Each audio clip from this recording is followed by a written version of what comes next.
everyone, a very good evening to all of you and welcome back in the spoken batch.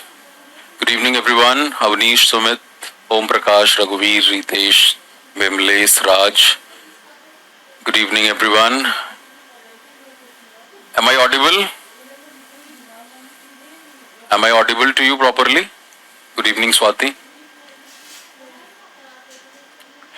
So, I think for the lots of people this is the very first class, so warm welcome पहली class में आपका और बाकी के जो लोग जो भी लेक्चर्स पीछे के हैं प्लीज आप उनको जरूर देख लीजिएगा.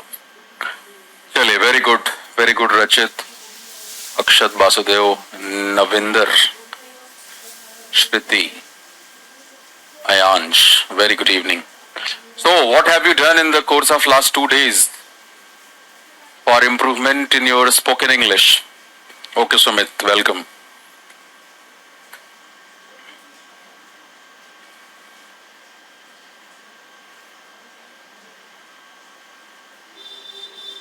Yes, टॉपिक आज आपको दिख रहा है लिसनिंग स्किल्स एंड अभी तक के सेशंस में we talked about the very basic level of conversation. किस तरीके से कॉन्वर्सेशन शुरू करनी है, आपने प्रोसीड क्या करना है, नॉर्मल सिचुएशंस में किस तरीके से बातचीत हो सकती है. We discussed about those stuff and then we discussed about the sentence structure, that how can you structure the sentences, right? So now जो तीसरा पड़ाव है, this is the third stage where we are going to talk about the listening skills, because you do know to be a good listener it's something which is imperative in order to become a good speaker, right?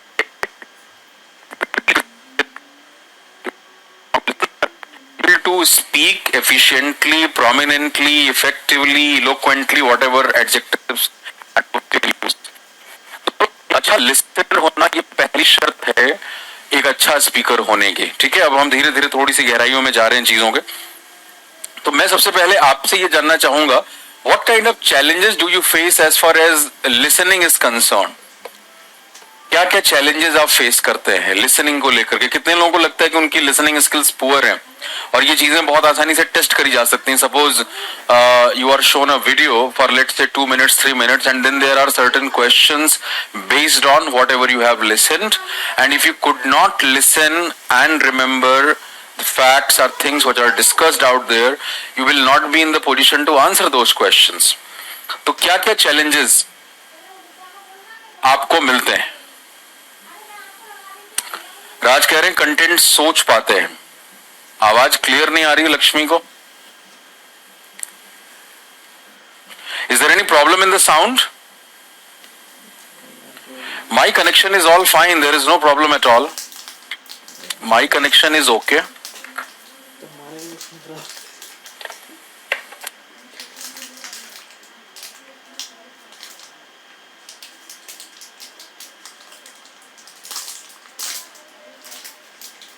Raghuveer is saying my listening is poor. Okay. Poor से क्या कहना चाहते हो आप? कैसे ये पता लगा? How did you arrive to the conclusion that your listening skill is poor? सारे जो जिंदगी के दर्द है ना वो सब यहाँ पे रखने हैं. स्किल्स का बैच है ये, ठीक है? इसमें बातचीत, आपकी समस्याएं वो जानना, उनको ढूंढना, पता करना, उसका इलाज ढूंढना, ये सारा काम करना है हमें. तो मैं चाहता हूं कि आप उसको उगले. नंदन मधुबनी बिहार से हैं. ओके, स्पीड में दिक्कत आती है. ओके, चलिए चैलेंजेस की बात करी है, बहुत अच्छे. कुछ लोगों ने चैलेंजेस साफ साफ लिखा है कि भाई जब कोई स्पीड में बोलता है, यानी आप कह सकते हो when someone is a fluent speaker you are not able to understand what the person is trying to say. Okay. Vocabulary, vocab जो है that becomes a challenge. Okay. What is the next challenge? jargon समझ नहीं आते, रचित is saying. Okay. Jargons, technical words.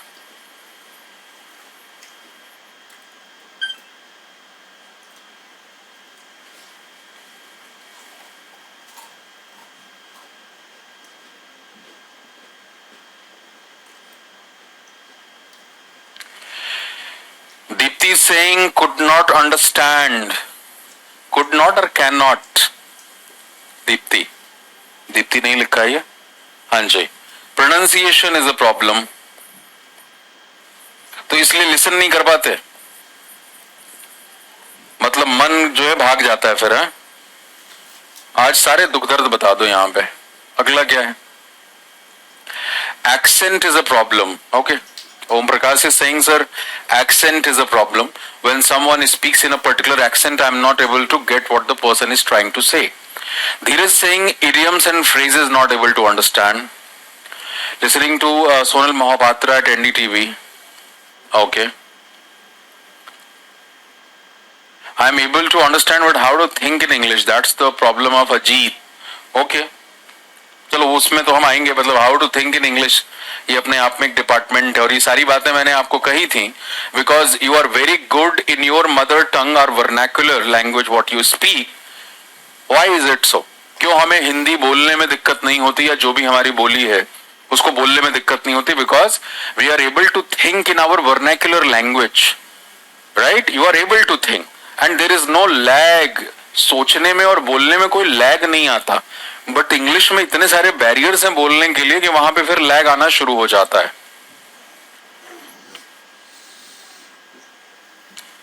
Writing and vocabulary is a huge problem. Akshat, ये हम क्या कर रहे थे यहाँ पे? How to think in English. Okay, how to think in English. एक एक को पकड़ के हमें देखना पड़ेगा.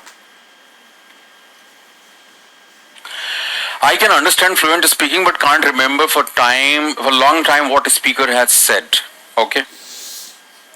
Sir, I am from Odisha. My problem is pronunciation. Okay. Pronunciation, have we written that? Yes. Anything else? Listening skills? Difference between hearing and listening? Mukesh is saying the problem of filtration. What do you want to convey, Mukesh, by writing this filtration thing? Means you are not able to get the main idea of the talk or something like that? Like what is the gist of the matter? What is the crux of the matter? How to create content in English, Sumit is asking. I'm talking about the listening skills now. बहुत ज़्यादा deviate नहीं करना है हमें. We'll talk about all these things. मैंने शुरुआत के lecture में भी आपको बताया था. There was a spelt methodology. There was a keyword analysis approach. Right? There was a VAP methodology, viewpoint of affected parties.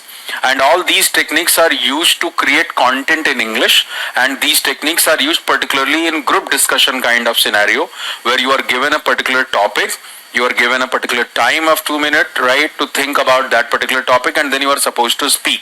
So if you are not able to create content in a pressurized situation, you will not be in the position to speak. So definitely we'll talk about those stuff at the later stage, but यहाँ पे हम focus कर रहे हैं अभी सिर्फ listening skill के ऊपर. ठीक है, अब आप मेरी बात को ध्यान से सुने. आज की क्लास में हम इन चैलेंजेस को टैकल करने की बात करेंगे, रिसोर्सेज की बात करेंगे, आप क्या क्या सुन सकते हैं अपनी लिसनिंग को बेहतर करने के लिए, किन किन चीजों पे आपने ध्यान देना है, what are the areas you need to focus at, right. हाँ, बहुत सारे लोग वैरायटी है. देखो ये Navinder is 8th class student. बेटा किसने बता दिया आपको नविंदर यहाँ के लिए? फिर हाँ, ये तो बैच फिर भारी हो जाएगा आपके लिए, because we are going to talk about lot of other stuff जो थोड़ा सा सीरियस है. Asha sir, while I listen to something, I lost interest in middle, and then I am not able to concentrate again at the very topic. Very relevant point Asha mentioned over here. सबसे पहले आओ ईमानदारी से एक बात को accept करते हैं, और मुझे लगता है कि आप सभी इस बात से अग्री भी करोगे. वो क्या कि जब भी हमसे कोई बात करता है, we don't listen to that particular बातचीत to understand. While someone is speaking to us, we are constantly thinking that when the person would stop, what I am going to tell him. Yes or no? ये दिक्कत आती है कि नहीं आती है? ये जो मिडिल में हम खो जाते हैं और हमारा इंटरेस्ट लूज हो जाता है, वो क्यों होता है? बिकॉज जब हमसे कोई बात करता है तो हम उस बात को समझने के लिए नहीं सुनते, हम इसलिए सुन रहे होते हैं कि भैया ये जैसे ही चुप होगा ना, आज इसके मुंह पे मुझे क्या जवाब देना है. बड़ी ट्रेनिंग है हमारी गहराई से इन चीजों की, उसने ऐसे कैसे बोला. और आपको ये नहीं पता कि this is a very big trap. This is a big trap. This is a very very big trap. Let me tell you. Because particularly in the interviews kind of scenario, panel do understand that what kinds of background the candidates have. और अगर हम कोई भी सवाल का शुरुआती शब्द बोलेंगे तो जो कैंडिडेट है वो क्या सोचने लग जाएगा। और वो क्या करते हैं कि अभी जो इंटरव्यूअर है उसका सवाल पूरा भी नहीं हुआ और आप जवाब दे देते हो, और वो आपको ध्यान से सुन रहे होते। जब आपने जवाब दे दिया तब आपकी आंखों में देख के बोलते हैं, did you listen to the question what I asked you? And then आपको लगता है यार ये क्या हो गया, ये क्या हो गया, क्योंकि उसने अपना सवाल पूरा भी नहीं किया था और आपने जवाब दे दिया, क्योंकि आप तो जवाब देने के लिए बेताब थे। और मैं आपको बताऊं, इतने सारे इंटरव्यूज मैंने लिए, मॉक इंटरव्यूज, बाकी सब कॉलेज सिलेक्शन के जो इंटरव्यूज होते हैं, कंपनियां लेके जाती हैं रिक्रूटमेंट के लिए, बहुत बार इस तरह की सिचुएशन आई है। And this is something that is very embarrassing for the candidate, because that simply reflects that you are not a good listener. And if you look at all the top level profiles in terms of job or work profile, if we could tell, so वहां पे आपको क्या दिखाई देता है कि जो भी टॉप लेवल की प्रोफाइल्स हैं वहां पे लिसनिंग स्किल बहुत बेहतर है, उसी की रिक्वायरमेंट है. जैसे एक जज है, दो वकील जिरह कर रहे होते हैं, एक दूसरे के ऊपर आरोप प्रत्यारोप अपनी दलीलें दे रहे हैं, आर्ग्यूमेंट्स दे रहे हैं. जज कुछ बोल रहा होता है क्या उस दौरान? बिल्कुल नहीं. He just listening to both the advocates, right? दोनों एडवोकेट्स की बात को वो ध्यान से सुन रहे होते हैं और उनको लास्ट में 30 सेकेंड 1 मिनट बोलना होता है और उनकी बात का वजन सबसे ज्यादा है, चाहे भले ही दोनों वकील ने घंटों बहस करी हो. तो जज, उसके अंदर क्या होना चाहिए? लिसनिंग स्किल्स बहुत अच्छी होनी चाहिए, राइट? मेरी जो प्रोफाइल है एज अ बिजनेस कोच और मेंटोर, इसमें सबसे बेसिक रिक्वायरमेंट क्या है मेरी? Again to be a good listener. मैंने आते ज्ञान नहीं दे दिया आपको कि बेटा ये 10 चीजें हैं, इनको करो, ये अखबार है, ये न्यूज़पेपर है, तुम पढ़ो. मैं पहले क्या कह रहा हूं? आप ऑनलाइन है तो कम से कम अपनी समस्याएं लिख तो सकते हो. तो मैं सुनूंगा पहले मैं, क्योंकि किसी को मदद करने के लिए पहले उसकी आवश्यकता समझनी बहुत जरूरी है. और देखो ऑनलाइन की वजह से ये फायदा भी है, शायद इतने बच्चे जब ऑनलाइन क्लास में पढ़ रहे हैं तो आप कम से कम यहाँ कमेंट कर सकते हो और मैं आपके कमेंट्स को देख भी सकता हूँ. क्लास में तो आपको पता है कि अगर इतने बच्चे, तो पहली बात तो क्लास में अकोमोडेट करना बहुत मुश्किल है और वो प्रैक्टिकल भी नहीं होगा जितनी संख्या स्पोकन बैच के अंदर है या नॉर्मली बैचेस में जो होती है. यहाँ पे आप अपने सवाल भी पूछ पा रहे हैं, लिख पा रहे हैं. तो ये है लिसनिंग स्किल की इंपॉर्टेंस, राइट? कि आपको लिसन करना बहुत जरूरी है. मैं आपको एक एक्चुअल इंसिडेंट बताता हूँ. जैसे हमारे एक भाई ने यहाँ लिखा कि सर मैं उड़ीसा से हूँ, प्रोनाउंसिएशन की दिक्कत है. ये आई थिंक 2015 की बात है शायद, या 16 की बात होगी. There were a student from Orissa only, या झारखंड से थे, इसी तरीके के एरिया से थे जहां एक्सपोजर लेवल उतना बेहतर नहीं था. So that was the very first class what we call introduction class, the CAT introduction class. CAT का बैच था वो. And in that particular batch there were students from IIT, DTU, elite colleges, SRCC, Miranda House, St Stephen's. एंड वो भी सज्जन उस class में बैठे हुए थे. 2 घंटे क्लास चली. इंट्रो सेशन था, तभी से मैं इंट्रोडक्शन होना होता है उसमें, because without knowing the batch हमें ये नहीं पता होता कि कौन से गियर में गाड़ी को डालना है. सो मैं क्लास स्टार्ट ही वहीं से करता था. हर बच्चा अपना इंट्रोडक्शन दे रहा है, like the name, background, college क्या कर रहे हैं, वर्किंग है, नॉन वर्किंग है, फाइनल ईयर्स में है, 5 साल वर्किंग हो गया, काम करते हुए BPCL, महारत्ना कंपनियों में काम करके लोग फिर कैट लिखने आते हैं कि नहीं IIMs में जाएंगे, IIM अहमदाबाद, बैंगलोर, और फिर अच्छी ग्रोथ मिलेगी. तो मतलब people come from diversified background और उनके पर्पसेस भी अलग अलग होते हैं. तो खैर पहली क्लास में पता लगना बहुत जरूरी है. फिर मैं अपना इंट्रोडक्शन देता था तो बातचीत शुरू होती थी. और उसके बाद क्या अप्रोच है, जो वर्किंग बैकग्राउंड से आ रहे हैं, जिनका वर्क एक्स है, उनको फिर पढ़ाई में जाना है, उनकी क्या रिक्वायरमेंट है. Someone in the final year of the college, right, उसको किस तरीके से गियर बदलना है. So we used to discuss all these things. So after the completion of the class, that student came to me. He told me, sir, I have this big problem in this in English language, and मैं अखबार को sir newspaper भी पढ़ता हूँ तो मुझे उंगली रख के पढ़नी पड़ती है. तो सर मुझे तो लग रहा है कि मैं गलत जगह फंस गया, मुझसे नहीं हो पाएगा सर ये. क्योंकि बाकी के जो स्टूडेंट थे वो फ्लुएंट स्पीकर्स थे, अच्छी इंग्लिश में बात कर रहे थे, एलीट कॉलेजेस में पढ़े हुए थे. मैं पूरा सेशन 80%, 85, 90% मैं सेशन कैट के बैचेस में अंग्रेजी में ही लूंगा फॉर ऑब्वियस रीजंस. तो वो बेचारा डर गया. सेशन के बाद मैंने उससे आराम से उसकी भाषा में, हिंदी में आराम से धीरे धीरे सारी बातें की। मैंने कहा भाई देखो, सभी की जर्नी यहाँ पे अलग अलग है, सब अलग अलग बैकग्राउंड से आते हैं और आप भी इसमें से सफल होकर दिखाओगे, क्योंकि हम पढ़ा रहे हैं, हमें पता है इस बात का। कई बारी अच्छे एकेडमिक बैकग्राउंड के बच्चे ओवर कॉन्फिडेंस में हो जाते हैं, that I come from engineering background, so it will definitely be a very easy thing for me or something like that। तो कई बार उनका नहीं हो पाता। और जो बच्चे एकेडमिकली उतने बेहतर नहीं होते, या they do realise this fact that yes मेरे में बहुत स्कोप है इम्प्रूवमेंट का, there is a huge scope for improvement, वो लगे रहते हैं और उनको निश्चित तौर पर सफलता मिलती है। और उस बच्चे को सफलता मिली। पहले अटेम्प्ट में उसका परसेंटाइल कम था, उस साल उसने एडमिशन नहीं लिया, लेकिन उसका ग्रेजुएशन का फाइनल ईयर था। फिर 1 साल के गैप के बाद उसने उस टाइम पे उसमें कहीं वॉक एक्सपीरियंस लिया, और फिर अगला जब कैट लिखा तो उसका परसेंटाइल 93-94 के आसपास आया था। समवन जो कि वर्नेकुलर मीडियम से आता, वो ऐसे लोगों के साथ उसने जो है कंपीट किया और सफलता प्राप्त की। आपने देखा होगा, सैटरडे को मैं अपने मुखर्जी नगर वाले ऑफिस में था, एक नवी मुंबई की प्रिंसिपल थी, उनके साथ वेबिनार था। तो उसी समय हमारे एक स्टूडेंट वहां पे मिल गए, और उनका सीजीएल में 2019 में काफी अच्छे उनका स्कोर आया था। पूरी उम्मीद है कि उनको मतलब बिग साइज मिल जाएगा। और उसके पहले भी उन्होंने 2 नौकरियां क्लियर की थी, लेकिन उसमें उन्होंने ज्वाइन नहीं किया। और उस बच्चे ने बताया कि वो 2019 में उसने मेरा इंग्लिश स्पेशल वाला बैच लिया था, जो फाउंडेशन बैच आता है, और उसका नंबर 7 वात था उसके पहले, और 7 से 38 या 40 हो गया प्री के अंदर।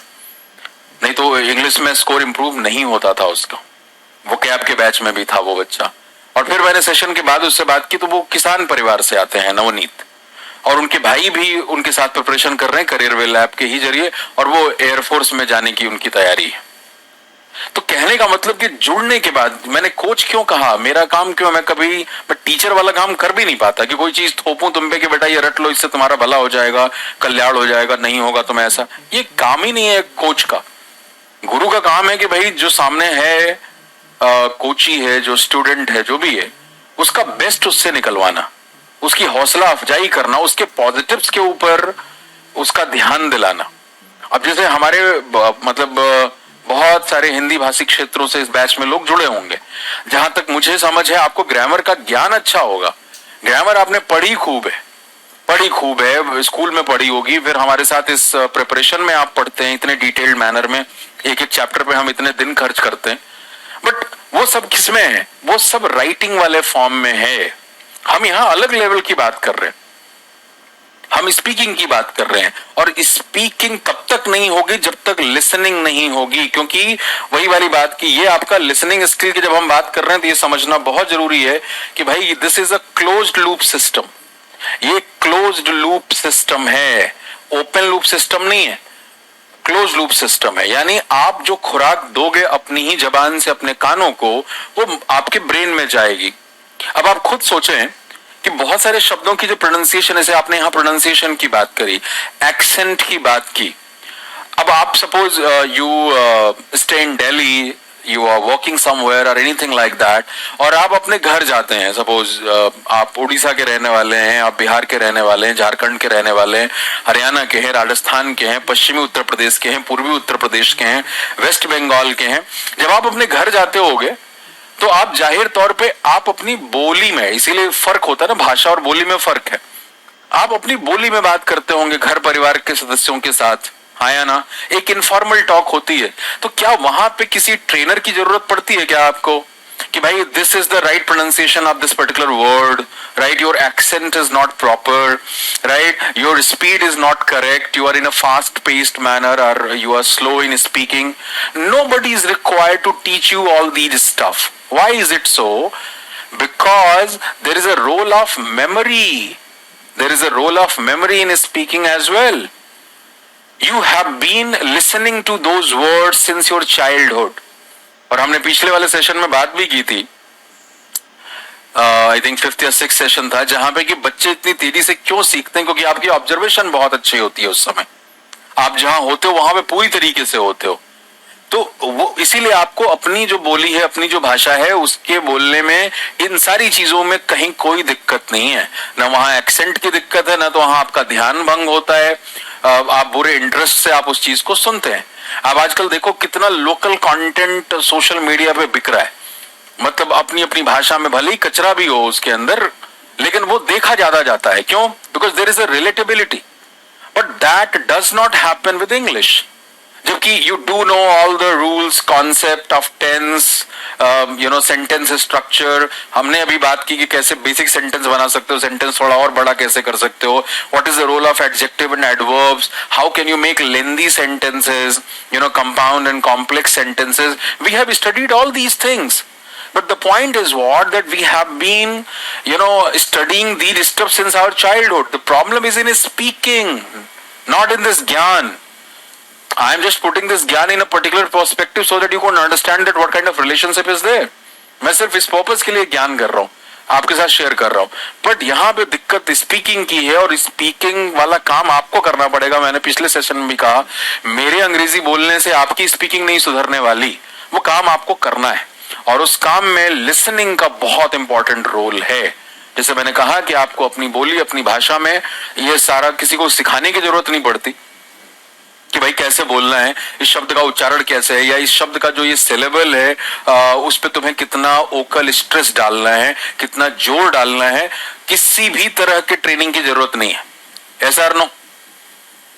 तो यहां पे भी आपको उसी बात के ऊपर ध्यान देना होगा। You have to be a good listener. सबसे पहली बात, डोंट लिसन टू रिस्पॉन्ड और react, listen to understand. This is the first golden statement and do remember this.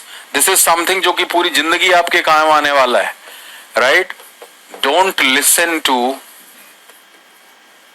React. React और रिस्पॉन्स में फर्क होता है। लिसन टू अंडरस्टैंड, सबसे पहला काम। तो जो लोग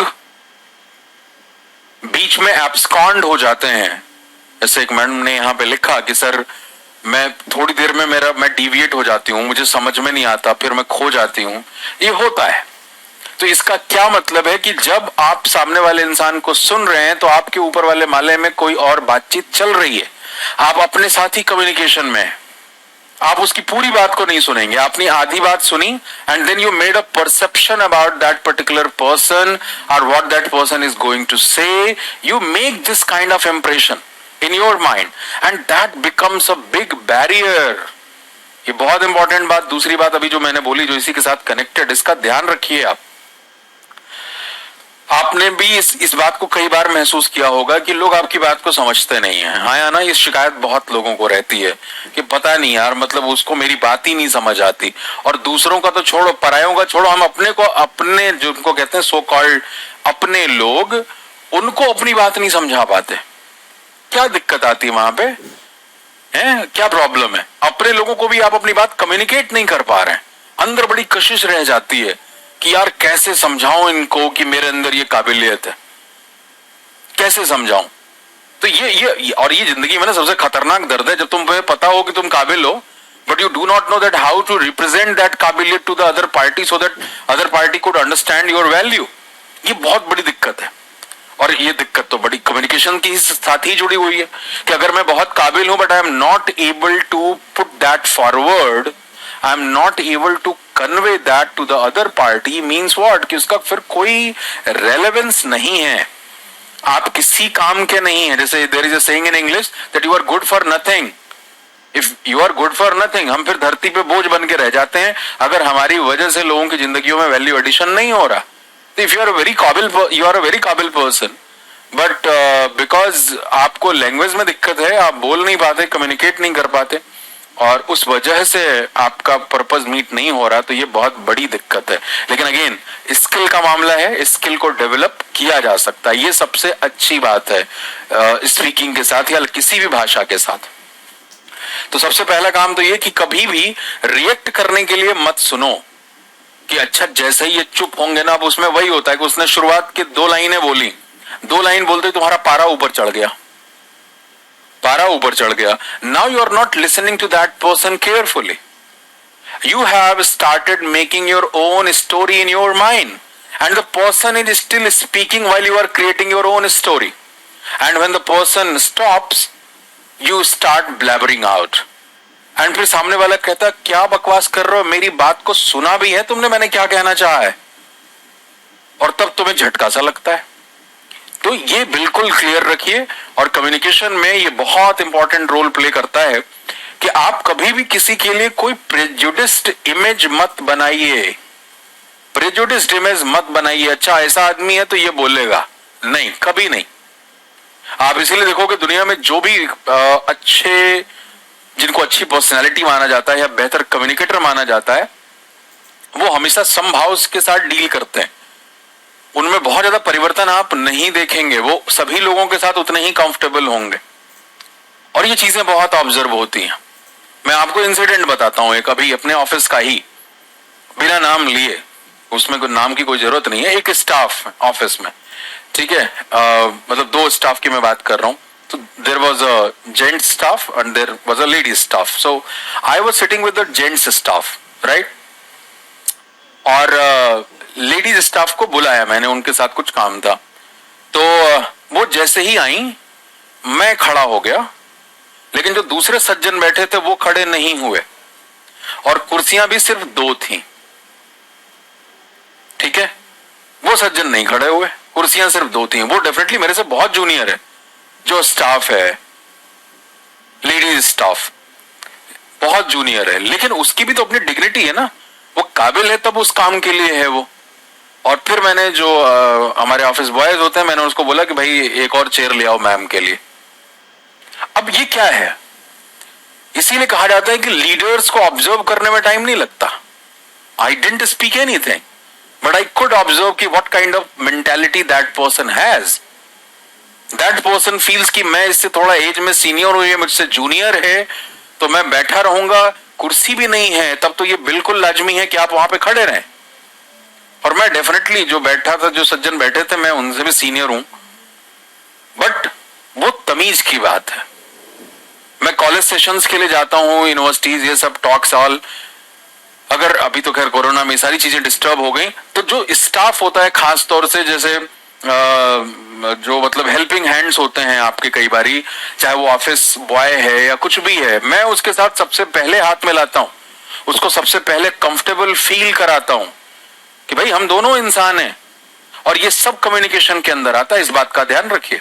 it's not just about speaking, because हमने शुरुआत में ही बात की थी, जब हम कम्युनिकेशन की बात करते हैं तो वर्ड्स का रोल तो सिर्फ 7 से 8% है. Whatever you are speaking, आप कैसे बोल रहे हैं, how you are speaking, your tonality, vocal stress, voice modulation, projection of voice, these things play very important role. Around 25 to 28% role is played by these aspects, like how you are speaking.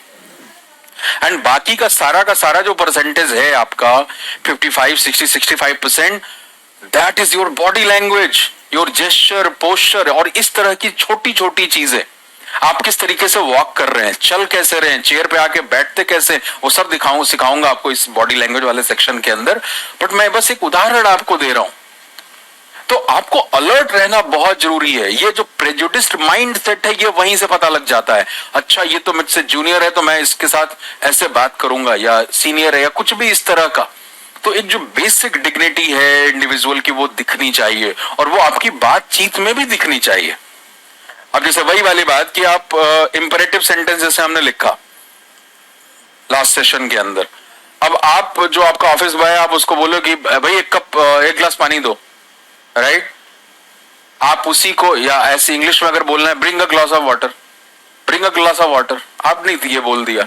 वहीं पे आप please ऐसे बोल सकते हैं, could you bring a glass of water please. ये सीखा था हमने सेंटेंस स्ट्रक्चर के अंदर, बातचीत के अंदर. तो इससे कुछ ज्यादा फर्क तो नहीं पड़ गया. Could you bring a glass of water please, कुछ ज्यादा फर्क नहीं पड़ गया. थोड़ा सा सेंटेंस लंबा हो गया, बट उसको ये साफ लग रहा है कि नहीं सर, इज्जत से बात करते हैं. कम्युनिकेशन में ये सारी चीजें निकल के आती हैं कि आप एक पोलाइट कन्वर्सेशन कर रहे हैं, इम्पोलाइट कन्वर्सेशन है, आप रूड हैं, बदतमीज हैं, किस तरीके के हैं. और सबसे पहली जो मतलब एक बहुत इंपॉर्टेंट जो क्वालिटी होती है किसी भी कम्युनिकेटर की, कि आपके साथ जो बात कर रहा है आप कभी उसे नीचा फील मत कराएं।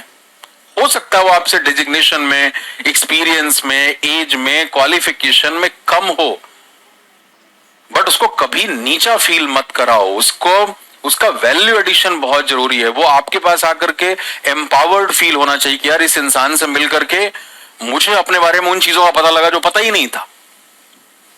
अब जैसे मैं जब उस स्टूडेंट को मिला, नवनीत को मिला, तो मैं ऐसा नहीं कि नहीं सीजीएल में तुम्हारे इतने नंबर, मैं तुरंत मैंने वही सवाल पूछा कि भाई तुम्हारे और कौन कौन से एग्जाम क्लियर हो गए, क्योंकि पता है अच्छा सीजीएल में ये स्कोर है तो बच्चा काबिल होगा। 2019 से जुड़ा हुआ था वो, तब उसने बताया। तो मैंने कहा कि भाई ये बात बोलोगे तो बाकी बच्चों को भी मोटिवेशन आएगा जो बेचारे एक आदत नौकरी के लिए परेशान रहते हैं। So you need to talk about these things. या मैं फैमिली बैकग्राउंड उस समय नहीं पूछ पाया, क्योंकि हमारे साथ बहुत सारे ऐसे बच्चे जुड़े हुए हैं जो किसान परिवारों से आते हैं, जो फर्स्ट जनरेशन है, जिनकी पढ़ाई हुई या जो नौकरी के लिए जा रहे हैं। तो जो हमारा एक middle class, lower middle class, जो एस्पिरेशनल क्लास जैसे हम बोलते हैं, उसको भी आएगा यार हमारे ही जैसा तो कोई है, हमारे जैसा कोई है, वो सफलता प्राप्त कर सकता है, बोल सकता है, बात कर सकता है, तो मैं भी कर सकता हूं। तो ये छोटी छोटी चीजें आपको ध्यान में रखनी है। बहुत इंपॉर्टेंट पॉइंट था, don't listen to react, listen to understand. क्योंकि जब आप सामने वाले को अंडरस्टैंड करोगे तब जाकर के आप सही तरीके से उसको रिस्पॉन्ड कर पाओगे। ठीक है, चलिए साहब, पहली बात आपकी समझ में आ गई। अब यहां पे हम चैलेंजेस की बात कर रहे थे। स्पीड और फ्लुएंसी, वोकैबुलरी, जार्गन्स। आओ सबसे पहले वोकैब की बात करते। क्या नहीं दिक्कत आती, ज्यादा ज्यादा दिक्कत किसमें आती है? दूसरा इलाज आपका क्या है?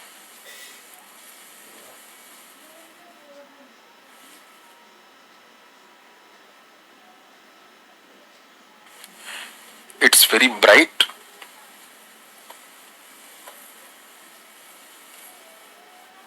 अभी ठीक लग रहा है?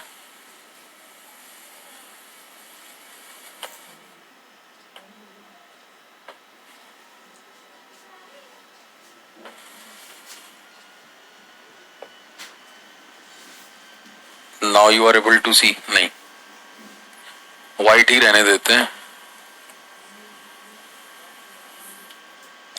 देखो अगली जो प्रॉब्लम है आपकी वोकैब की, मतलब वोकैब पे तो बहुत सारा ज्ञान ऑलरेडी है, बैचेस आते हैं, 12 लाइव बैचेस आ चुके हैं, वीओडीज आपको हर महीने मिलती है।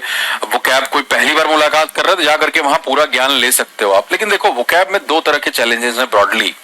एक तो जो जनरल वोकैबलरी है, क्योंकि बहुत सारे सवाल यहाँ कई बार पूछ लिए जाते हैं जिससे मैं भी परेशान हो जाता हूं, और दूसरा है आपके जार्गन्स, राइट।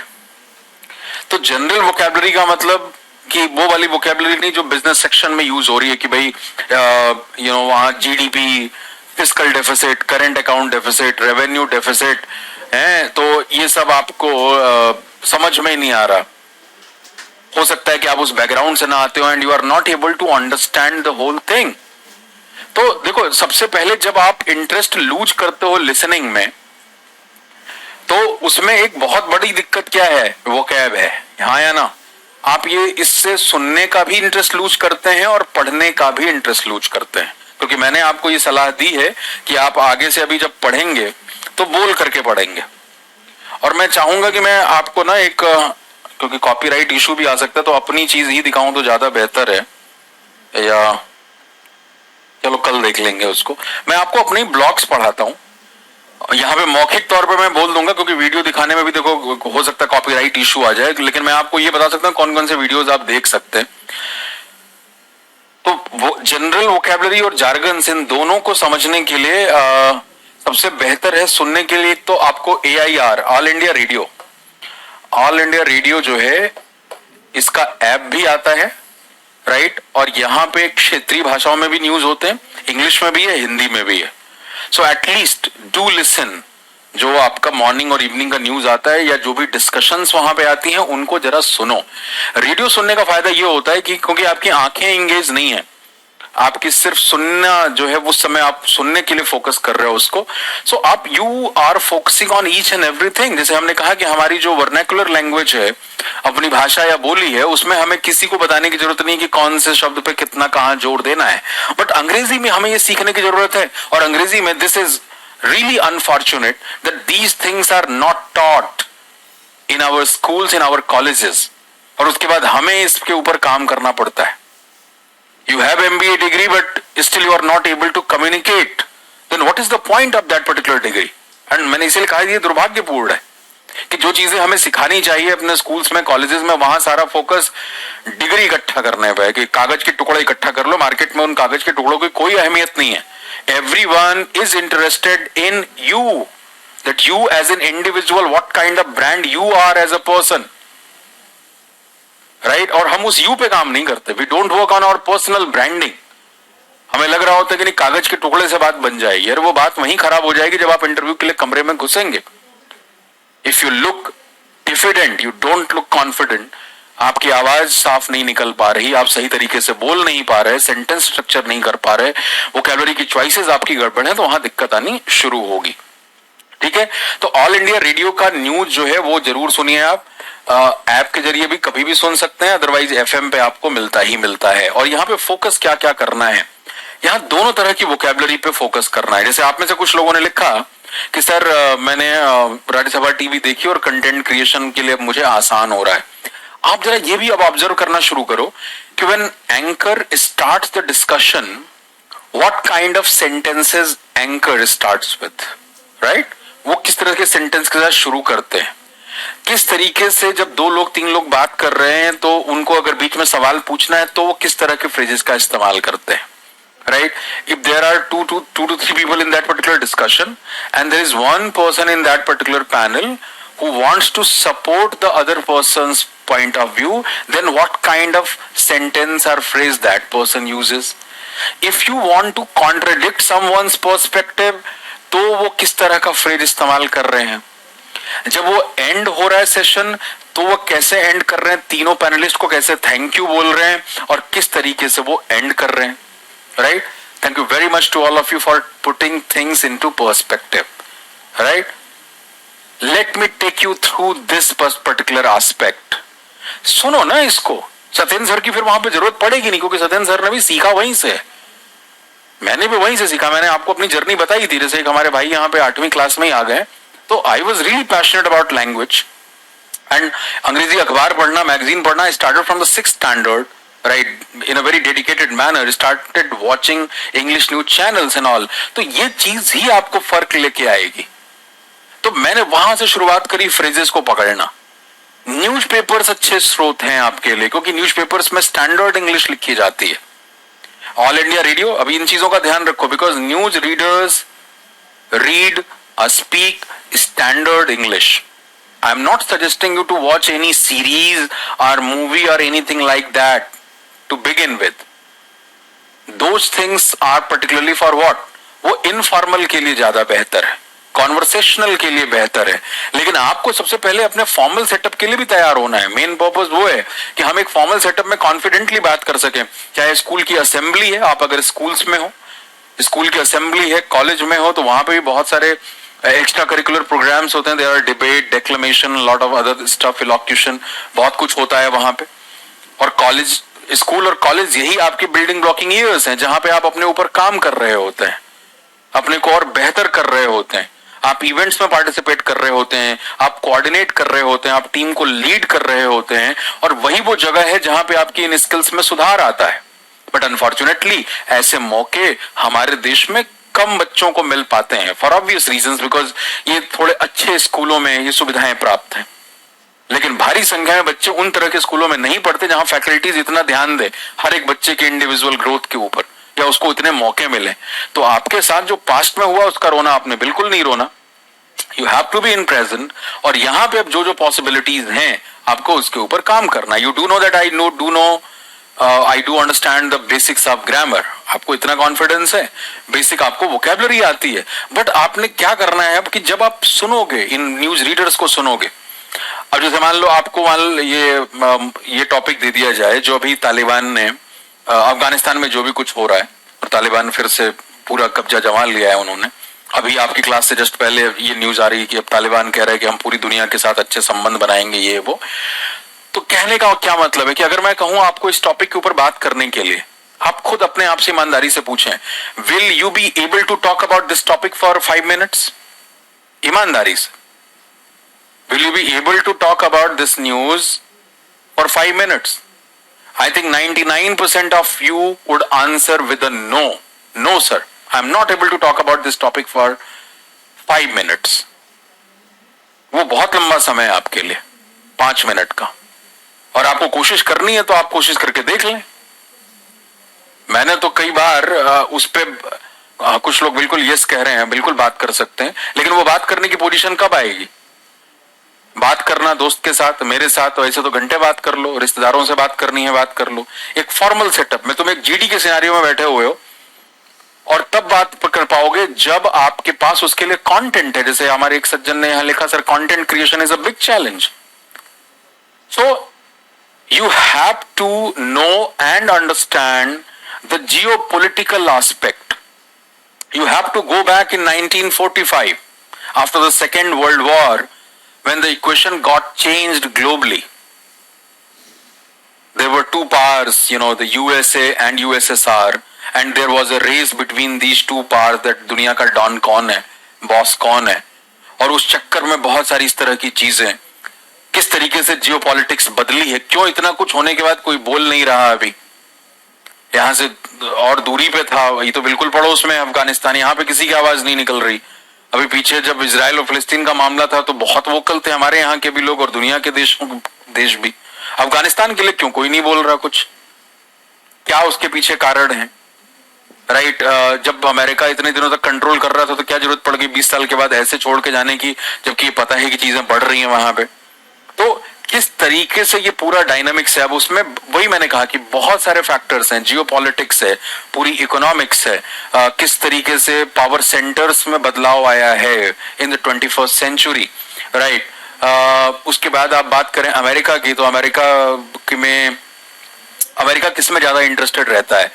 भाई वो सबसे ज्यादा बनाते हैं, आपका हथियार बनाते हैं और दवाएं बनाते हैं, राइट। फार्मा सेक्टर जो है और हथियारों की इंडस्ट्री उनकी बहुत बड़ी है। तो अगर आप उनकी हिस्ट्री देखना शुरू करो, so they always give some sort of reasoning, but आपको दिखाई देगा कि वो सब का सब जो पहले तो ऑयल के लिए था सारा, अगर आप देखें जो भी खाड़ी युद्ध एंड ऑल, इराक, उसके बाद फिर कुछ और प्रिटेक्स दे करके करते गए वो। तो कहने का क्या मतलब है कि एक अच्छा होलसम डिस्कशन, मैं मैच्योर डिस्कशन की बात कर रहा हूं, right. Sir, I am from Aligarh Muslim University and I am member of debating society. I want to become a good speaker. And you are Krishna of English, Shukla ji कह रहे हैं। Okay, कोई बात नहीं, अच्छी बात है, डिबेटिंग सोसाइटी के मेंबर बनना चाहते हैं। मैं भी चाहूंगा कि आप सभी की जो ओरेटोरियल स्किल्स हैं वो बहुत बेहतर हों। Taliban is nurtured by USA to tackle USSR influence, absolutely Anu, वो वही मैं कह रहा हूं ना कि there are a lot of angle to talk about, but point is what कि आप में से ये यस कम लोग बोल पाए, और शायद हम थोड़ी और पड़ताल करें, और जिस लेवल की मैं बात करने की कह रहा हूं वहां पे आपको लगे कि हाँ सर अभी जरूरत है शायद हमें और पढ़ने की और जानने की। आप ईमानदारी से इस बात को जरूर प्रैक्टिस करके देखिए कि अगर आपको किसी भी टॉपिक के बारे में बात करनी है, so at least you have to go through 5 to 10 different articles available on internet on the same topic. You have to watch at least 5 to 10 videos on the same topic. Then you will be in the position to make your own idea, your own opinion, which can be substantiated by some data, facts and figures as well. Otherwise it's not possible.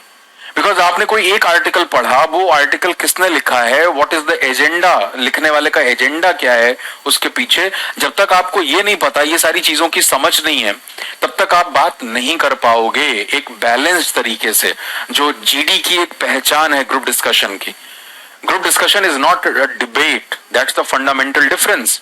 In debate you talk about for और against, but in a group discussion that candidate will be appreciated who is comfortable in bringing in as many perspectives as possible in that particular discussion, and then वो person shine करता है moderator की आंखों में भी और बाकी candidate की भी आंखों में, because they have prejudiced mindset, कुछ खास तरह से कुछ खास आइडिया बना हुआ, आप जाकर के वहां पे बात कर रहे हैं।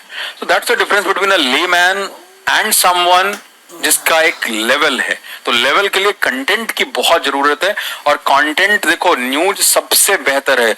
न्यूज आप सुन रहे हैं, बाकी यहाँ पे आपको फोकस जनरल वोकेबलरी पे भी करनी है। वोकेबलरी, फ्रेजेस, जो मैंने सारी बातें कही कि किसी की बात में इंटरजेक्ट करने के लिए कैसे फ्रेजेस इस्तेमाल हो रहे हैं, राइट, या कंक्लूड करने के लिए, सपोर्ट करने के लिए, ये सब चीजें ऑब्जर्व करो। अखबारों को जब पढ़ रहे हो तो उस समय भी मैं आपको बताऊं, मेरे पागलपन का ये हद हुआ करता था, आई एम टॉकिंग अबाउट 2007, 8, 9, कि मैं अखबार बेचता नहीं था। मतलब मैं अंडरलाइन कर करके रख रहा हूं एक एक चीजें कि यार ये अखबार चला गया तो फिर तो ये गायब हो जाएगा। इस तरह का सनकपन था। आई यूज टू मेक नोट्स। मेरी एक कॉपी यहाँ पे पड़ी होगी, मेरी 15 साल पुरानी कॉपी। अखबारों में से मैं फ्रेजेस उठा के बोलता था कि वेल, मैं अगला सेशन जब देने जाऊंगा किसी कॉलेज में, यूनिवर्सिटी में, या कुछ भी इस तरह का, so I will use this particular phrase. ये पागलपन होना चाहिए, तब जाकर के आप एक बेहतर स्पीकर बनते हैं, कि कहीं कुछ खो ना जाए। क्योंकि यार सीखने जानने के लिए इतना अथाह है ना कि कहीं उसका कोई एंड है नहीं। तो मैं अंडरलाइन करके, कटिंग रख करके, बाकी का पेपर हटा दिया, एडिटोरियल रख लिया, या बिजनेस सेक्शन रख लिया, या कोई बढ़िया आर्टिकल रखा लिखा था वो रख लिया, और फिर उसको बोलने की प्रैक्टिस भी करना। अखबार रखने से काम थोड़ी चलेगा, हम स्पीकिंग की बात कर रहे हैं। तो we should be able to speak that in a very prominent manner. वो करना आपको बहुत जरूरी है। ये दिस इज समथिंग जो कि बिल्कुल आवश्यक है। और आप जानिए, इस बात को समझिए कि जो अच्छे स्पीकर्स हैं उनके पास काम की जिंदगी में कभी कमी नहीं है। शशि थरूर साहब पूरे साल में अगर 6 भाषण दे देना तब भी उनको बहुत पैसे मिल जाते हैं उन 6 भाषणों के लिए। हर जगह पे इस स्पीकिंग का रोल है। मैं आपको अपनी पर्सनल बताऊं story. When I was in my final years, जहां पे मैं ट्रेनिंग कर रहा था, जो आपका इंजीनियरिंग में लास्ट सेमेस्टर में हो रहा होता है, तो वहां की कंपनी के एम्प्लॉइज को सबसे पहले मैंने सेशन दिया था सैटरडे को। चंडीगढ़ की बात बता रहा हूं मैं। और टॉपिक था सेल्फ अवेयरनेस के ऊपर। और सैटरडे उनका हाफ डे होता था, और मुझे टाइम दिया गया कि सर आप 4 से 4:30 का एक सेशन ले लीजिएगा। एंड मैं अभी फाइनल, मैं ग्रेजुएट हुआ भी नहीं, but because I have been in that particular field, मैं अपने पूरे ग्रेजुएशन में ये सारी चीजें, चाहे वो साइकोलॉजी है, फिलॉसफी है, पब्लिक स्पीकिंग है, माइंड मैपिंग है, ये सब मैं साथ साथ पढ़ रहा था। क्योंकि मुझे समझ आ गया था at the end of the day जिनको ये सभी समझ है वही जिंदगी में सफल है। So I was in a different realm altogether. मैं वो नहीं कर रहा था जो मेरे साथ के पढ़ने वाले बच्चे सो कॉल्ड कॉलेजेस में करते हैं कि नहीं, कॉलेज तो फन के लिए। मेरा फन अलग जगह पे था, मेरा फन अलग जगह पे था। तो that is why, that's the reason कि आज से आप जो फेसबुक पे देखते हैं, आज से 6 साल 7 साल पहले दिल्ली यूनिवर्सिटी के बड़े बड़े कॉलेजेस में मैं टॉक्स दे रहा हूं, और उनके प्रोफेसर आगे बैठे हुए हैं इस तरीके के। वो किसके ऊपर है? वो मेरी डिग्री के ऊपर है क्या? बिल्कुल नहीं। वो तो बहुत ज्यादा डिग्री धारक लोग हैं जो बैठे हुए हैं, जिनको, जो वहां प्रोफेसर थे। बट फिर भी जो अपने ऊपर काम किया था उसका, वो मैं आपको ये नहीं मानता बताने के लिए नहीं कह रहा हूं, इसलिए कह रहा हूं कि आपके सामने हूं, आपके साथ जुड़ा हुआ हूं, तो आप ये समझ सकते हैं कि ये बिल्कुल पॉसिबल है। ये बिल्कुल ही पॉसिबल है। It's not about age, it's not about your qualification, it's all up to you कि कितना काम आपने अपने ऊपर किया है, कितनी पढ़ाई लिखाई है। तभी तो मुझे कैट पढ़ाने को मिला था, वहीं से शुरुआत करी। वहां इंग्लिश का टीचर थोड़ी इंग्लिश पढ़ाता है कैट में, वहां ग्रामर के रूल रटाने, ग्रामर तो आती भी नहीं उधर। आईएम्स में ग्रामर का रूल रटने वाला जाएगा जिसको इतने बड़े बड़े फैसले लेने, जिसको 22 साल के अंदर, 23 साल के अंदर 50 लाख, 70 लाख, 80 लाख का पैकेज मिलता है, वो ग्रामर का रूल सीखने जा रहा है वहां पे। अरे ये तो ग्रामर बहुत बेसिक चीज है जो हम यहाँ करते हैं क्योंकि हमने किया नहीं ढंग से। 5वीं क्लास की चीज, 6ठी क्लास की चीज तो बेचारे एसएससी वाले सोचते हैं कि लग रहा है अंग्रेजी में ग्रामर का रूल रटना ही बड़ी महानता है।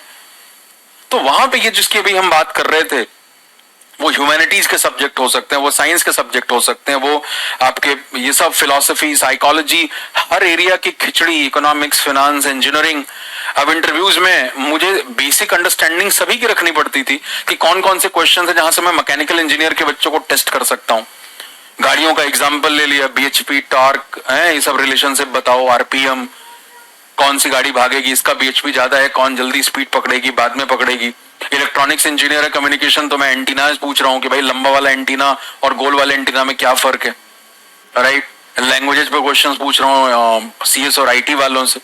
बाकी तो करंट अफेयर्स का तो पूरा रेंज होता है पूछने के लिए, देश का और दुनिया का, वो तो खैर पूछा ही जाता है। जो देश में हो रहा है उसमें उनके व्यू पॉइंट्स लिए जाते हैं, ये सारी चीजें होती हैं क्योंकि वो तैयारी का हिस्सा है। आप जब भी कोई डिसीजन लेने की प्रोफाइल पे जाते हैं, जब तक you are not well informed, you do not have the ability to include as many perspectives as possible, तब तक आपका डिसीजन कभी सही नहीं हो सकता। और इसके लिए you need to read, got it? तो ये सारी चीजें पॉसिबल हैं। तो कहने का मतलब वोकैब का रोना बंद करो, उतनी वोकैब आपको आती है। बाकी जो साइंस वाइंस समझना है और वो क्लासेस में देख सकते हो, यूट्यूब पे भी फ्री में अवेलेबल है। English expo with Satyendra Tiwari जाकर के वहां पे भी देख सकते हैं आप, English expo with Satyendra Tiwari. Root word methodology, group की मेथोडोलॉजी, निमोनिक्स की मेथोडोलॉजी, बहुत सारी चीजें डिस्कस्ड हैं।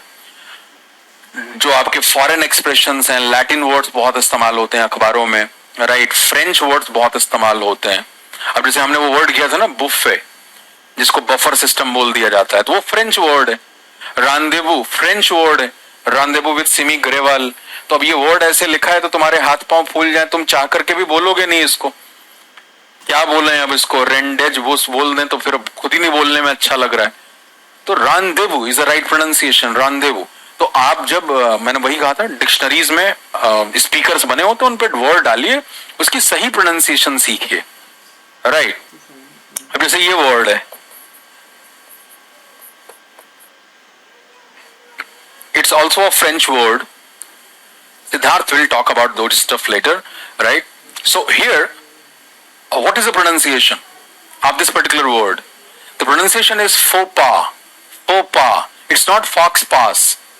It's not fox pass. It is faux pas. It's a French word. So कहने का क्या मतलब है कि जो बच्चा अंग्रेजी से रट रहा है, यहाँ स्पीकिंग की बात कर रहे हैं, ना बोलो तो बेहतर है, नहीं तो इज्जत और खराब हो जाएगी। फ्रेंच में जो लिखते हैं वो बोलते नहीं है वो।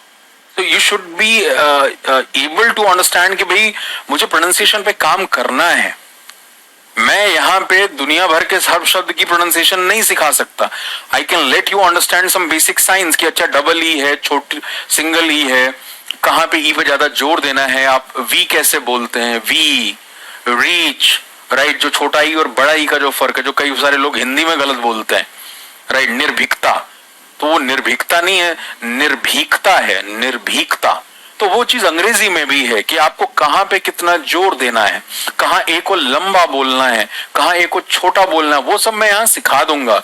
ड्रिलिंग भी करा दूंगा, आपकी जो स्पीच ड्रिल होती है, मैं खुद बोलूंगा, आप सुनिए, आपको बोलने का मन है घर पे बोलिए उसको। But again, all said and done, if you are not taking the exposure of language in terms of listening, तो भाई बोलना नहीं आएगा आपको। And while you are reading, पढ़ते समय भी बोल के ही पढ़ो, सो दैट कि अपनी जबान अपने कानों में पड़े और ये समझ में आए। जैसे मैंने पिछली बार आपसे पूछा था कितने शब्दों की प्रोनाउंसिएशन आपकी सही हुई, तो आपने एग्जाम्पल दिए थे ना कि सर अब हम डेवलपमेंट सही, नहीं तो लोग क्या बोलते हैं, अरे डेवलपमेंट बहुत हो गया है, डेवलपमेंट। तो that is the development. Development वो एक मतलब एक फ्लो आना चाहिए बोलने में आपको। Economy, right, development, it's not development, it's not economy. विषयों के नाम हम गड़बड़ लेते हैं, जो पढ़ाई कर रहे होते हैं उनको खुद उनका अंग्रेजी प्रोनाउंसिएशन आपकी सही नहीं होती है। तो मैं वही बात कि जब कानों में पड़ेगा, आंख बंद करके तुम 15 मिनट न्यूज सुन रहे हो, फिर कोशिश करो उसी न्यूज की समरी बोलने की कि हाँ ये 5-6 मेन न्यूज थे, आई टॉक अबाउट देम, और अपना मोबाइल का रिकॉर्डर ऑन करके उस समय उसको रिकॉर्ड करो और फिर बाद में सुनो, ठीक है। तो और जार्गन्स भी आपको वहां से काफी हद तक समझ में आएंगे। जार्गन से ज्यादा ये जो हमारे लैटिन और फ्रेंच वर्ड्स हैं, ये हमें ज्यादा परेशान करते हैं, ठीक है। तो ये वोकैब बैचेस में सब डिस्कस्ड हैं बहुत डिटेल मैनर में, यूट्यूब पर भी पढ़ा है, जाकर के वहां से भी देख सकते हो। तो वोकैब का वही है कि सही शब्द नहीं आना तो इसका मतलब कि पढ़ाई नहीं हो रही है आपकी, आप पढ़ते नहीं है, वोकैब पे काम नहीं कर रहे क्योंकि बचपन से कम काम की आदत रही है, और दूसरा प्रोनाउंसिएशन की वजह से आप नहीं बोल पाते। तीसरी दिक्कत यह है कि बच्चे सिनोनिम्स रटते हैं। तो ये समझना बहुत जरूरी कि कौन सा शब्द कहाँ लगना है, जिसमें वोकैब में ये तीनों टेक्निकल चीजों की मैं बार बार बात करता हूं कि बेटा कॉन्टेक्स्ट की समझ डेवलप करो, नहीं तो सामने वाला तुम्हारा मजाक बनाएगा, सामने वाला इंसान जो है। कॉन्टेक्स्ट की समझ होनी चाहिए, कॉनोटेशन की समझ होनी चाहिए, ठीक है ना। कॉलोकेशन की समझ, जो कि आपको पूरी लिस्ट मिल जाएगी। कॉलोकेशन का मतलब कि भाई किस शब्द के साथ किसकी जोड़ी बनती है। ये 3 सीज हैं वोकैब में जिनकी समझ बहुत जरूरी है। कई बार मैंने कॉन्टेक्स्ट की बात की, कोई एग्जांपल देगा कॉन्टेक्स्ट वाली?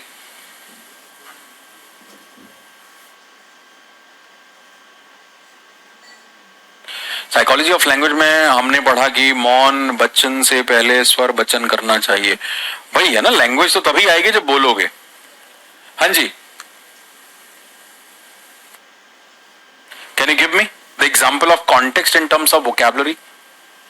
Like if there is a word, Dinkar कह रहे हैं मैं आपसे मिलना चाहता हूं, इसका ट्रांसलेट।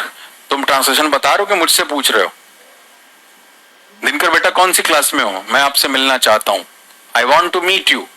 यही सिंपल सा उसका। ऐसे सिखाने वाले बहुत सारे लोग हैं यूट्यूब पे, रील्स में। ये वाली अंग्रेजी, मैं खाना चाहता हूं, अंग्रेजी में क्या बोलते हैं। थोड़ा सा मेन टेक्निकल बातें समझो, जब अंग्रेजी आएगी तो उतना सेंटेंस तुम बना लोगे। हाँ, हम जब कॉन्टेक्स्ट की बात कर रहे हैं, मैंने एक एग्जांपल आपके साथ कई बार लिया है, मैसेकर, कार्नेज। मैसेकर था, कार्नेज था, और कौन सा वर्ड था? जेनोसाइड। अब तीनों शब्दों का मतलब क्या है? मास किलिंग है। मास किलिंग है जहां बड़ी संख्या में लोगों की हत्या की जा रही है। अब अगर कोई मासूम बालक बालिका जो है वो रट करके जाए कि मैसेकर का सिनोनिम मैंने किताब में ये रटा था, ये भी होता है, और वो जहां मैसेकर लगाना चाहिए वहां पे वो जेनोसाइड लगा रहा है या लगा रही है, तो सामने वाला जो आपका लिसनर है वो आप पे हंसेगा कि अच्छा ये इंप्रेशन जमाने की कोशिश कर रहा है या कर रही, क्योंकि इसको कॉन्टेक्स्ट का नहीं पता।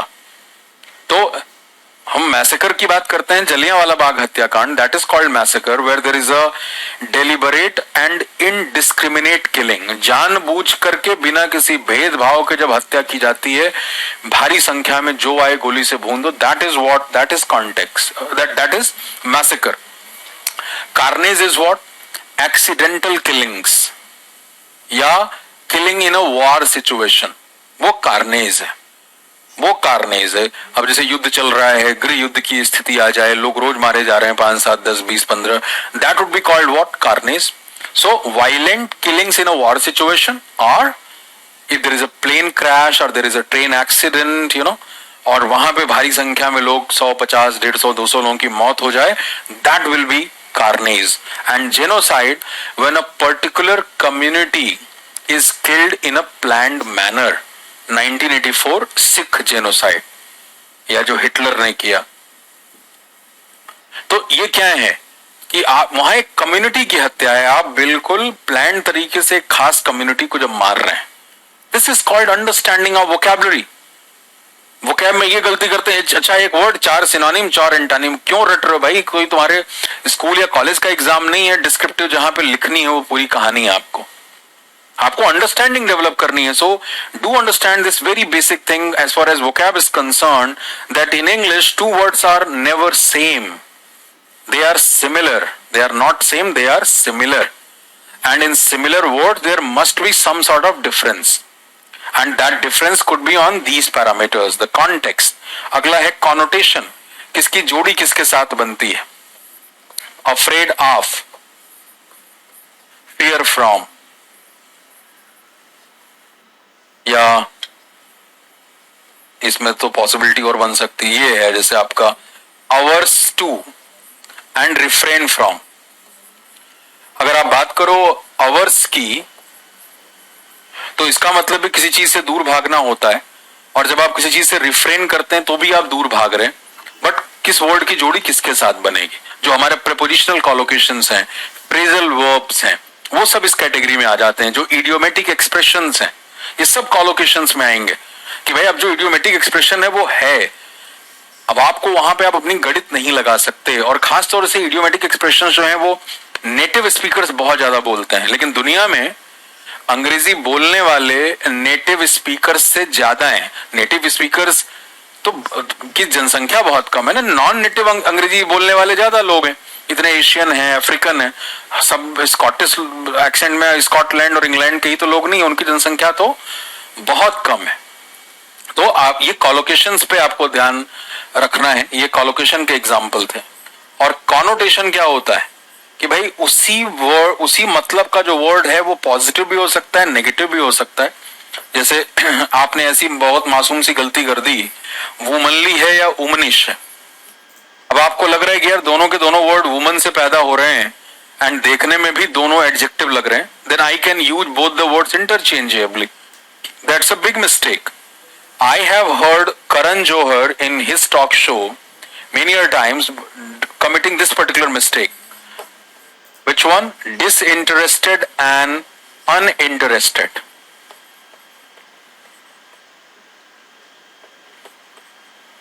गलत इस्तेमाल, कॉन्टिन्यूसली गलत इस्तेमाल, राइट। सो ये भी बहुत, यहां पे जैसे आप देखो ये कॉनोटेशन की बात थी, ये कॉनोटेशन के एग्जाम्पल हम ले रहे हैं। यहाँ पे मार्कर अलग कर देता हूं, आपको नजर आए कि womanly is what it has positive connotation, whereas womanish has what negative connotation. Disinterested means unbiased, unbiased, whereas uninterested means not interested.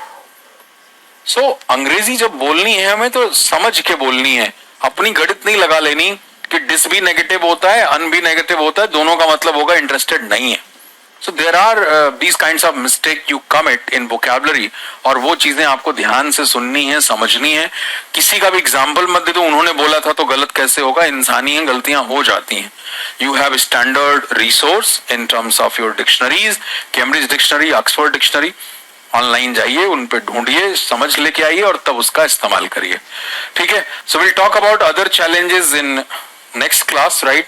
इसमें पूरे ढंग से हम इसके ऊपर काम करेंगे। अभी जैसे चैलेंजेस हमारे यहाँ डिस्कस हो रहे हैं, उसके बाद थिंग्स टू डू, आपके करने के लिए क्या क्या, जैसे मैंने आज आपको ऑल इंडिया रेडियो न्यूज के बारे में बात की, तो वो सुनिए, अपनी प्रोनाउंसिएशन पे ध्यान दीजिए, उन फ्रेजेस पे ध्यान दीजिए जो बातें मैंने आपसे करी हैं, and then you will be in position to speak fluently, right. Listening का बहुत इंपॉर्टेंट रोल है, और लिसनिंग ये सारी चीजें ऑब्जर्व करनी है। कॉनोटेशन किस तरह का है वर्ड का, टोनैलिटी, कॉनोटेशन को ही आरसी में हम टोन कहते हैं। कॉनोटेशन का मतलब एटीट्यूड ऑफ वर्ड, कि कौन सा वर्ड पॉजिटिव एटीट्यूड रखता है, कौन सा नेगेटिव रखता है, तो इसकी समझ डेवलप करनी बहुत जरूरी है। अब कहो चाइल्ड के साथ दोनों जुड़े हुए हैं, भाई चाइल्डिश जो वर्ड है वो नेगेटिव शब्द है कि क्या बचपना दिखा रहे हो, जबकि हम कहते हैं चाइल्ड लाइक बिहेवियर, यानी तुम बच्चे की तरह इनोसेंट हो। दोनों में तो बच्चे ही है। अब तुम्हें अगर नहीं पता है मतलब तो फिर दिक्कत हो जाएगी। लेकिन वहीं पे childish and चर्लिश, there are two words, childish and churlish. So now the churlish is more negative in comparison to childish. Now both the words are negative, but एक की डिग्री हाई है। तो churlish हम यूज करते हैं जहां इंसान बहुत ही उजड हो, you know what we call uncouth, uncivilized, unrefined, gross, तो उस सेंस में हम यूज कर लेते हैं, उसका बिहेवियर बहुत ही बकवास है।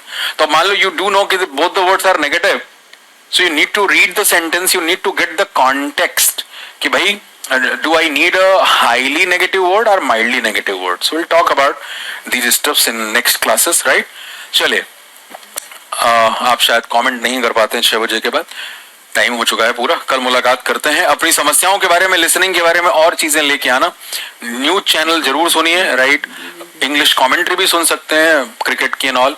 स्टैंडर्ड स्पीकिंग होती है, उच्चारण में काफी हद तक सुधार होगा। Thank you.